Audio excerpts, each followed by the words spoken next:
In the summer of 1518, in the quiet medieval city of Strasbourg, something impossible began to unfold, without music, without celebration, without reason.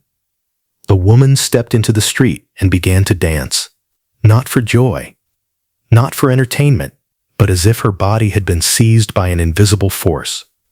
Her name was Frau Trophäa, and within weeks, her uncontrollable movement would drag hundreds into a nightmare that would kill many of them where they stood.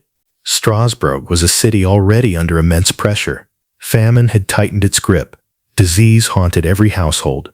People lived in constant fear of divine punishment, believing sickness and disaster were signs of God's anger. The streets were narrow, crowded with merchants, beggars and laborers struggling to survive. It was in this tense atmosphere that Frau Trophäa stepped outside her home in July and began swaying, slowly at first, then violently, her arms flailing, her feet pounding the stone roads. Neighbors assumed she was drunk. Others thought she was mocking them. But hours passed, then a full day, and she did not stop. By the second day, her feet were swollen and bleeding. Her face was pale with exhaustion, yet her body continued to move, twisting and convulsing as if pulled by unseen strings. When her husband tried to restrain her, she screamed and broke free. Onlookers whispered prayers. Some laughed nervously. Others crossed themselves in terror. Then something far more terrifying happened. One woman joined her, then another. Within a week, over 30 people were dancing uncontrollably in the streets. They weren't smiling. Many were crying. Some begged for help while their legs refused to obey. Their bodies jerked in frantic rhythms no one could hear. The dancing didn't slow at night. It didn't stop for food. Some collapsed only to rise again moments later, continuing the torment. As days turned into weeks, the number of dancers swelled to more than 400. The human body has limits, and these people were being pushed beyond them. Feet cracked open, muscles tore, hearts pounded violently in chests already weakened by hunger. Witnesses reported people dropping dead mid-movement. Some suffered strokes. Others collapsed from exhaustion. Many simply never rose again. The streets of Strasbourg became filled with moaning, screaming figures, trapped in endless motion, while corpses were quietly carried away. But instead of stopping the madness, the city leaders made a horrifying mistake.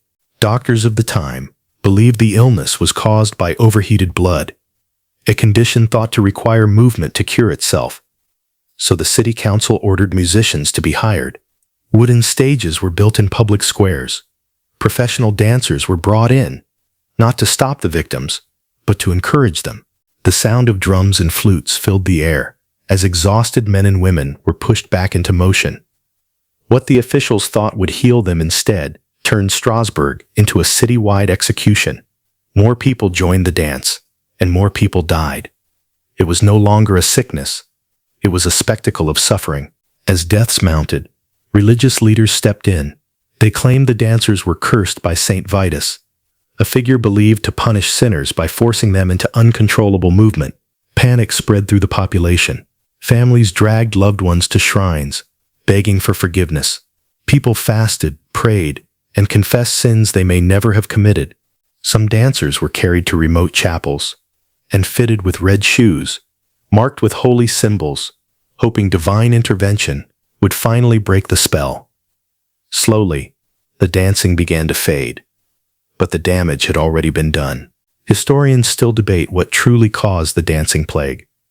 Some suggest ergot poisoning, a hallucinogenic mold that grew on rye bread during times of famine, may have affected the population's minds. Others argue it was mass psychogenic illness, a psychological outbreak triggered by stress, hunger, fear, and religious terror, spreading like wildfire through suggestion and panic. What is clear is this: these people were not pretending. They suffered, and many paid with their lives.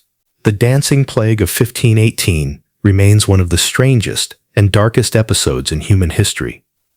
A moment when fear, belief, and desperation turned the human body into its own worst enemy. No war caused the deaths. No weapon struck them down.